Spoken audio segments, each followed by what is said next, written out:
What if you were punished for something you couldn't have done? Imagine this, you're in Florida. Sunshine. Roller coasters. Laughter echoing through Disney World. You're with your family, taking pictures, buying souvenirs. You've got receipts, photos, credit card transactions, all showing exactly where you were. Then, weeks later, the police knock on your door. You're under arrest for a murder that happened more than 1,000 miles away.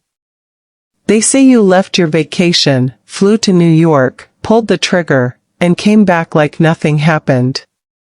No one saw you do it. No fingerprints. No DNA. But someone said you were there, and that was enough. You swear you never left Florida. You beg them to look at the proof. They don't. You're convicted. You spend the next 24 years behind bars, trying to scream your truth into a system that just won't listen.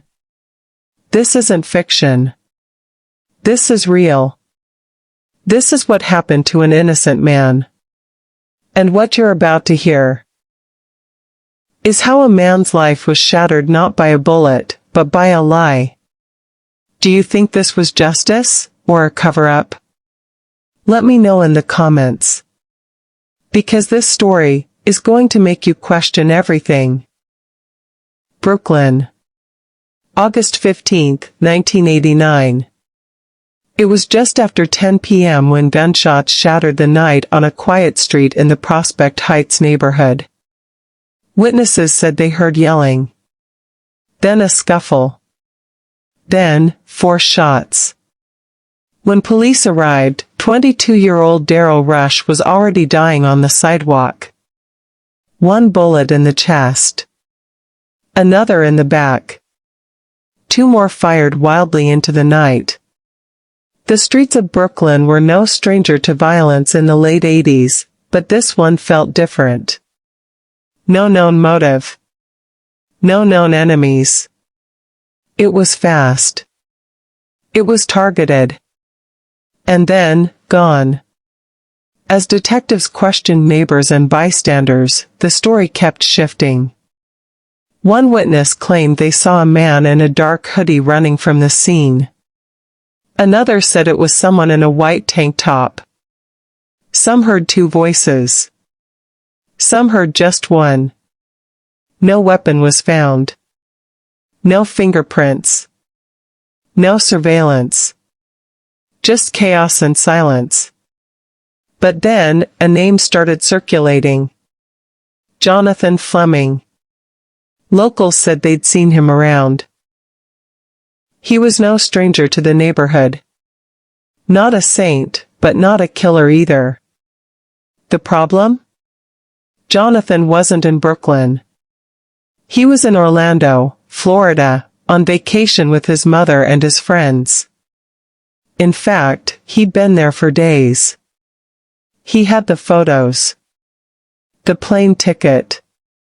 The receipts. But that didn't seem to matter. Police decided Jonathan had the motive. They claimed he had unresolved beef with Darrell over money. They said it was personal.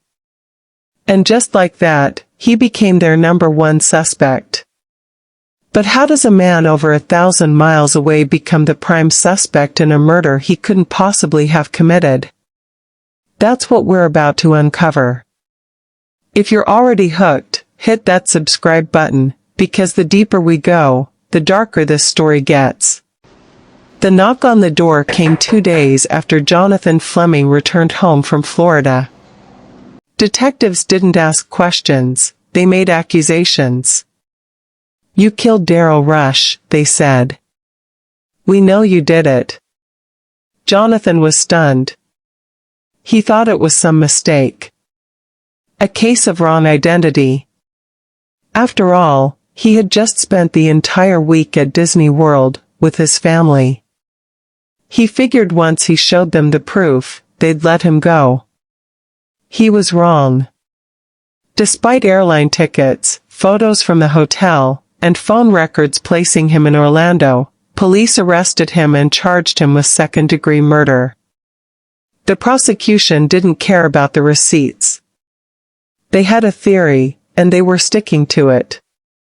They told the court that Jonathan could have secretly flown back to Brooklyn, committed the murder, and returned to Florida, all within 24 hours.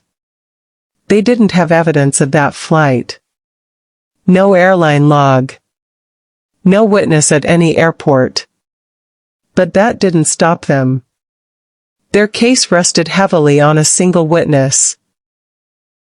A woman named Teresa Gomez.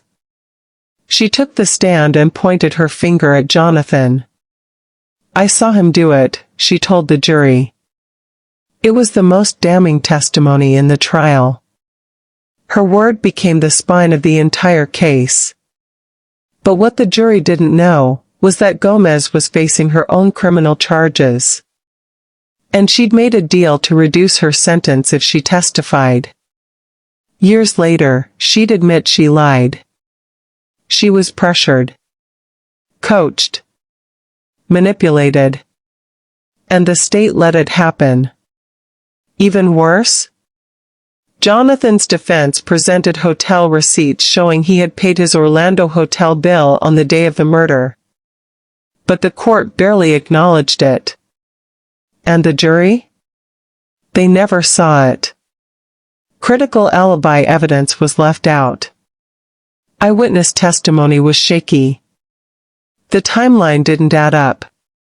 But none of that seemed to matter. The narrative was already written. And Jonathan, just 27 years old, was found guilty. Sentenced to 25 years to life. If you were on the jury and saw the hotel receipt, would you have voted guilty? Let me know in the comments, and don't forget to hit that subscribe button. Because in the next part, things only get worse. For most people, a vacation is the ultimate escape. For Jonathan Fleming, it became the anchor of his nightmare. He wasn't just in Florida for a few hours. He was there for days, with his mother, his cousins, and his young daughter. And he had more than just memories to prove it. There was the hotel receipt, stamped with the exact date and time, just hours before the murder occurred. There were family photos, standing in front of Cinderella's castle. Even a home video, showing Jonathan laughing on a teacup ride, his daughter's favorite. The timestamps didn't lie. And neither did the phone bill, showing a call made from the hotel to New York, minutes after the murder happened. All of this information was in the hands of his public defender. But in court? It barely made a ripple. The hotel manager confirmed Jonathan was there. Family members swore under oath they were with him the entire time. Still, the prosecution dismissed it all, calling it convenient and unreliable. They pointed to one thing: no one could account for his exact whereabouts at the precise second of the shooting. That was the hole they hammered. Yes, he was in Florida. But where exactly was he at 2:15 a.m.? It was the ultimate technicality, used as a weapon. They planted doubt where there should have been certainty. They asked the jury to imagine the possibility that he could have returned. But they never proved it. Not once. No eyewitness saw him in Brooklyn. No security footage. No travel records. No flight. No bus. Just a theory. And a lie. Was it physically possible to make it back? Maybe. But was there any evidence that he did? None. And yet, that didn't matter. In a system where beyond a reasonable doubt is supposed to protect the innocent, Jonathan was convicted on doubt alone. Let me ask you something. If you had to prove where you were 24 years ago, on the could you do it? Leave a comment, and tell me, should that even be required to prove innocence? And don't forget to subscribe, because the fight for justice is just beginning. 24 years. That's how long Jonathan Fleming sat behind bars, watching birthdays pass, family die, and life slip away. All for a crime he swore he didn't commit. But in 2013, something changed. A team within the Brooklyn District Attorney's Office, known as the Conviction Integrity Unit, started digging. Their mission? Reopen questionable cases. Look where others had stopped. And when they looked into Jonathan's file, the truth was impossible to ignore. There it was. Buried in a dusty folder. A phone bill. Timestamped. Documented. Unshakable. A call made from the Orlando hotel room to Brooklyn minutes after the murder occurred. That call couldn't have been made from a payphone in Brooklyn. Or from a bus stop. Or from anywhere else.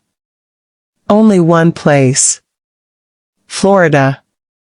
And then, the final blow. The prosecution's star witness, the woman who claimed she saw Jonathan at the scene of the murder, came forward. Not to double down, but to recant. Entirely. She admitted she had lied. She said detectives had threatened her. Pressured her to say what they needed to close the case. And she was scared, just a teenager at the time. So she folded. That single statement shattered the case. Suddenly, Jonathan's alibi wasn't just a story anymore. It was evidence. Evidence that the jury never saw. Evidence that could have changed the verdict. Evidence that had been there, the whole time. On April 8, 2014, after nearly a quarter-century of fighting, waiting, and losing hope, a judge vacated the conviction. Jonathan walked out of prison a free man. He walked out with nothing. No apology. No compensation. But he had his name. He had the truth. And for the first time in 24 years, he had air that didn't smell like concrete. If you believe more cases like this should be reopened, and more voices heard, hit that like button. Drop a comment, how many more Jonathans are still waiting in silence? And subscribe, because what happened next will challenge everything you think about justice. When Jonathan Fleming stepped out of prison, he wasn't the same man who went in. His mother, now older, weaker, wrapped him in her arms. He had missed birthdays. Lost time with his kids. Friends were gone. His father had passed. The world had moved on. But he hadn't. In 2015, the city of New York awarded him $6.25 million in compensation. Sounds like a lot, until you realize what it was meant to replace. Almost half his life. Money doesn't return years. It doesn't heal wounds you never chose. And it doesn't make the silence any less deafening. But Jonathan smiled. He said he was grateful. Grateful that someone, finally, listened. But here's the part that stings. If that phone bill hadn't resurfaced. If that woman hadn't had the courage to tell the truth. If no one had reopened the file. Would anyone have believed him? That's the question that hangs in the air. And it's not just about Jonathan. How many more people are locked away right now, whispering the same story, but with no one to hear it? No headlines. No legal team. No second chance. Just a name. A case file. A forgotten life. The justice system isn't just about laws. It's about people. And when the system fails one person, it fails all of us. If you think this story deserves to be heard, subscribe. Because the next case might be even more shocking. And maybe, just maybe, you'll be the one who helps it come to light. Justice delayed is justice denied. If you believe stories like Jonathan Fleming's deserve more than silence, like the video. Drop a comment with your thoughts. And subscribe so these stories don't stay buried. Because sometimes, the truth doesn't come in time.